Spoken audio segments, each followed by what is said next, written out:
Halo Sobat KP semuanya, jumpa lagi di channel Belajar Mudah dan Menyenangkan ini. Dan bagi rekan-rekan yang baru mampir di channel ini, jangan lupa untuk subscribe agar Anda tidak ketinggalan materi belajar menarik lainnya. Dalam video kali ini saya akan bahas tentang SKP CPNS Kejaksaan tahun 2023 bagian ketiga. Karena pada video sebelumnya saya sudah muat bagian 1 dan bagian 2 ya, oke. Yang khususnya untuk Sobat GP yang melamar posisi pengelola penanganan perkara dan juga penjaga tahanan. Sebelum saya lanjutkan, saya ingatkan kepada Sobat GP semuanya, jangan terlena dengan nilai SKD Anda yang sudah tinggi, khususnya bagi yang mereka yang berada di peringkat seribuan ya. Karena apa? Persaingan masih sangat ketat dan segala kemungkinan masih bisa terjadi. Maka sebaiknya Sobat GP semuanya persiapkan ya SKP-nya dengan sebaik mungkin sehingga Anda tidak tersisih hanya karena kurang persiapan ya. Oke. Nah, kenapa dalam bagian ketiga ini saya menyebutkan penjaga tahanan di sini? Karena sebelumnya saya hanya menyebutkan pengelola penanganan perkara ya, dan sekarang saya tambahkan penjaga tahanan. Karena alasan tertentu, karena sebetulnya pada dasarnya sama ya. Kalau kita lihat dari kisi-kisi yang dikeluarkan oleh Permen Pan RP itu ada dua, kemampuan umum dan kemampuan khusus ya. Yang pertama adalah kemampuan umum dan kemampuan khusus, baik untuk pengelola penanganan perkara dan juga untuk penjaga tahanan. Semuanya sama persis. Yang pertama, kemampuan umum atau pengetahuan umumnya, pertanyaannya meliputi Pancasila, kewarganegaraan ya, kemudian pengantar ilmu hukum dan juga hukum Indonesia yang sudah saya buat videonya ya. Kemudian ada juga pengetahuan Anda tentang geografi khususnya yang berhubungan dengan Indonesia, kemudian ekonomi, sejarah, sosiologi, seni budaya, olahraga, politik, agama dan teknologi.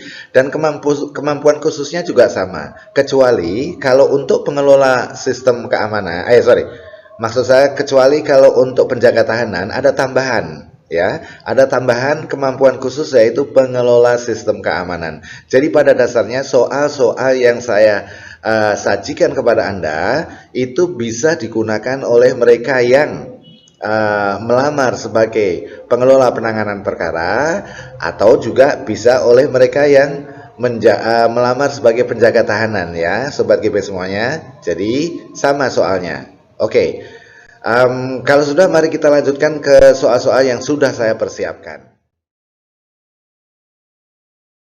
Ya, yang pertama, ini tentang kejaksaan soal-soalnya ya. Berikut ini yang bukan merupakan peraturan perundang-undangan tentang kejaksaan. Yang mana?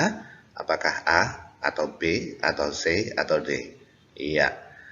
Iya, kalau C itu pasti ya, ini yang terbaru. Oke, Undang-Undang tentang Kejaksaan nomor 11 tahun 2021 yang merupakan perubahan dari Undang-Undang nomor 16 tahun 2004 dan juga Undang-Undang nomor 16 tahun 2004 ini merupakan perubahan dari Undang-Undang nomor 5 tahun 1991. Artinya A, B, dan C ini, A, B, dan C merupakan undang-undang tentang kejaksaan. Jadi yang bukan adalah Undang-Undang nomor 24 tahun 2003.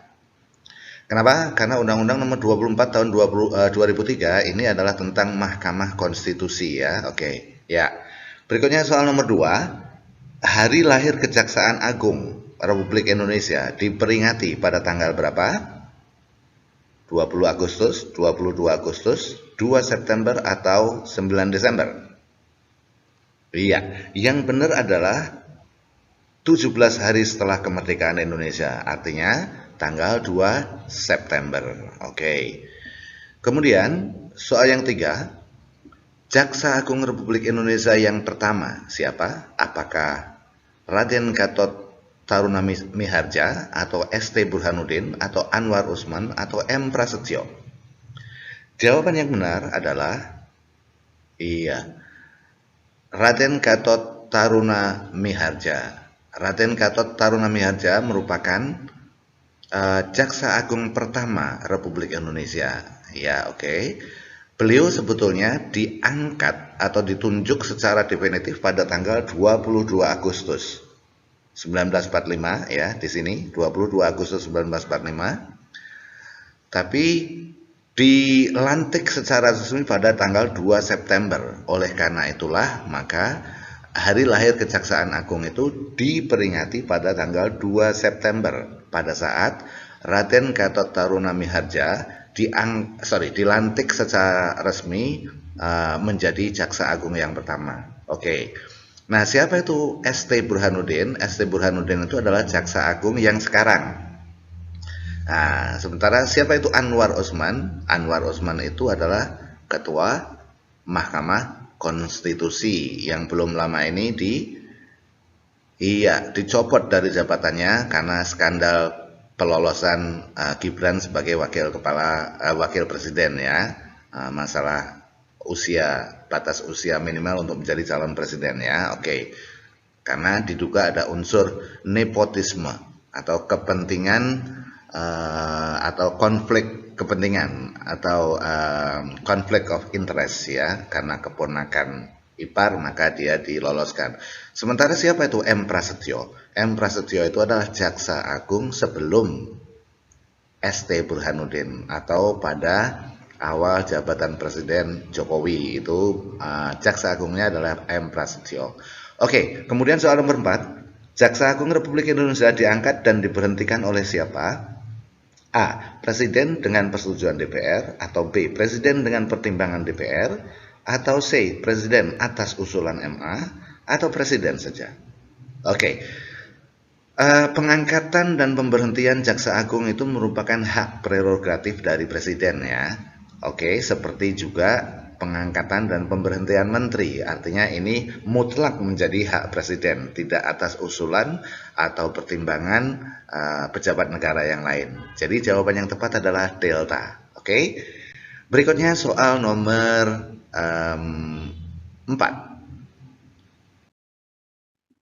Ya, tata kelola organisasi Kejaksaan RI terdiri dari berikut ini kecuali ya, ada Kejaksaan Agung, Kejaksaan Tinggi, Kejaksaan Negeri, atau Kejaksaan Swasta. Saya yakin rekan-rekan tahu ya maksudnya. Ya, jadi yang bukan merupakan organisasi Kejaksaan Republik Indonesia itu adalah Kejaksaan Swasta. Nggak ada ya Kejaksaan Swasta. Ya, Kejaksaan Agung itu adalah pemegang kekuasaan kejaksaan ya, atau yang menjalankan tugas dan fungsi kejaksaan atau penuntutan tertinggi ya, itu Kejaksaan Agung, dan kedudukannya ada di ibu kota negara. Oke. Dipimpin oleh Jaksa Agung. Sementara Kejaksaan Tinggi itu adalah lokasinya atau tempatnya ada di setiap provinsi ya. Kejaksaan Tinggi itu tingkat provinsi, sementara Kejaksaan Negeri itu ada pada tingkat kabupaten atau kota, dipimpin oleh Kajari, dan Kejaksaan Tinggi dipimpin oleh Kajati. Bagi rekan-rekan yang akan menghadapi wawancara dengan pimpinan, tolong jangan lupa ya, ingat-ingat Kejaksaan Tinggi di provinsi Anda siapa, kemudian Kejaksaan Agung Kejaksaan Agung yang sekarang siapa. Ingat ya, siapa tahu nanti pada saat wawancara Anda ditanya Kajati atau Kejaksaan Tinggi di wilayah Anda itu siapa gitu ya. Ya, itu biasanya tahun kemarin banyak yang ditanya seperti itu ya. Oke, yang mungkin hari Minggu atau hari Senin, hari Selasa yang sudah siap-siap untuk menghadapi SKP non CAT untuk wawancara dengan pimpinan ya, perhatikan soal-soal ini ya. Oke, kemudian soal nomor 6, pembentukan Kejaksaan Tinggi ditetapkan berdasarkan usulan dari siapa? Oke, jadi misalnya ada provinsi baru, kemudian hendak membentuk Kejaksaan Tinggi di suatu ibu kota provinsi. Contohnya misalnya di mana? Di Papua Tengah, di Papua Barat Daya, Papua Selatan, itu kan belum ada ya. Kira-kira kalau misalnya siapa yang berhak untuk mengusulkan pembentukan Kejaksaan Tinggi di provinsi tersebut? Siapa? Berhak untuk mengusulkan ya. Kalau yang membuka Presiden, tapi kalau yang mengusulkan itu adalah Jaksa Jaksa Agung. Jadi pembukaan Kejaksaan Tinggi ditetapkan berdasarkan usulan dari Jaksa Agung. Oke, jelas ya rekan-rekan? Soal nomor 7, dalam melaksanakan tugas dan wewenangnya, jaksa wajib menerapkan doktrin A. Trikrama Adiaksa, B. Sabta Setia Adiaksa, C. Sabta Krama Adiaksa, atau Trisetia Adiaksa. Iya, jawaban yang tepat adalah alfa, Trikrama Adiaksa. Ya, tri artinya 3, krama itu artinya kalau kromo itu keutamaan ya. Kalau bahasa Jawa ya, kromo inggil misalnya, atau bahasa yang halus itu ya, bahasa yang utama itu. Oke. Kemudian adiaksa itu adalah jaksa atau hakim ya, yang setiap orang yang bertugas dan bekerja atas nama hukum itu bisa disebut adiaksa. Biasanya kalau di sini adalah insan kejaksaan dan juga insan kehakiman itu disebut adiaksa. Dan ini adalah trikrama adiaksa. Kemudian apa sih yang termasuk dengan trikrama adiaksa? Yang termasuk di dalam trikrama adiaksa itu adalah Satya, Adi, Wicaksana. Jadi yang bukan adalah Sabta ya, karena Sabta ini artinya 10 ya. Kalau Satya itu artinya setia, kalau Adi itu artinya utama, kalau Wicaksana itu artinya bijaksana ya. Adi ini tadi artinya utama dan bagus ya. Oke, kalau Satya itu setia. Oke, mari kita lihat berikut ini. Ya, ini adalah logo yang digunakan oleh Kejaksaan Republik Indonesia ya. Ini adalah trikramanya atau trikrama adiaksanya. Ada Satya itu artinya apa? Setia. Adi artinya utama, dan wicaksana itu artinya bijaksana. Oke, jelas ya. Tolong rekan-rekan juga pelajarin 3 bintang ini maknanya apa, kemudian pedang ini maknanya apa, kemudian timbangan maknanya apa, padi dan kapas maknanya apa ya. Oke, coba ada beberapa yang sudah saya buat soalnya, tapi yang lain tolong rekan-rekan pelajarin sendiri ya. Oke, misalnya ini nomor 9, kesempurnaan dalam bertugas yang berunsur utama pada rasa tanggung jawab terhadap Tuhan Yang Maha Esa, keluarga, dan sesama manusia adalah pengertian dari apa coba? Oke, apakah pengertian dari jaksa, dari adi, dari satya, atau dari wicaksana? Tadi saya bilang apa? Yang baik atau yang utama itu adalah adi. Oke, ini adalah adi ya. Adi ini artinya adalah kesempurnaan dalam bertugas yang berunsur utama pada rasa tanggung jawab terhadap Tuhan Yang Maha Esa, keluarga, dan juga terhadap sesama manusia. Artinya apa? Artinya setiap insan adiaksa ya, atau setiap pegawai yang bekerja di wilayah hukum atau kejaksaan ataupun kehakiman itu harus menjalankan tugasnya dengan sempurna ya, yang mengharus utamakan pada rasa tanggung jawab terhadap Tuhan Yang Maha Esa, keluarga, dan sesama manusia. Artinya kita harus bertanggung jawab kepada Tuhan, artinya tidak bohong ya, harus jujur kepada Tuhan, jujur kepada keluarga, jujur juga kepada sesama manusia, begitu ya. Oke, ya berikutnya nomor 10, pedang dan timbangan pada logo kejaksaan. Ini melambangkan apa? Ya, ini ada pedang, ini ada timbangan. Ya, pedang itu mengartikan kebenaran, artinya kebenaran akan memberantas kebatilan, gitu ya. Oke. Jadi pedang ini artinya kebenaran, sementara timbangan ini lihat beratnya sama, artinya keadilan. Jadi jawaban yang tepat untuk soal nomor 10 ini adalah delta, kebenaran dan keadilan. Oke rekan-rekan semuanya, mari kita lihat soal berikutnya nomor 10.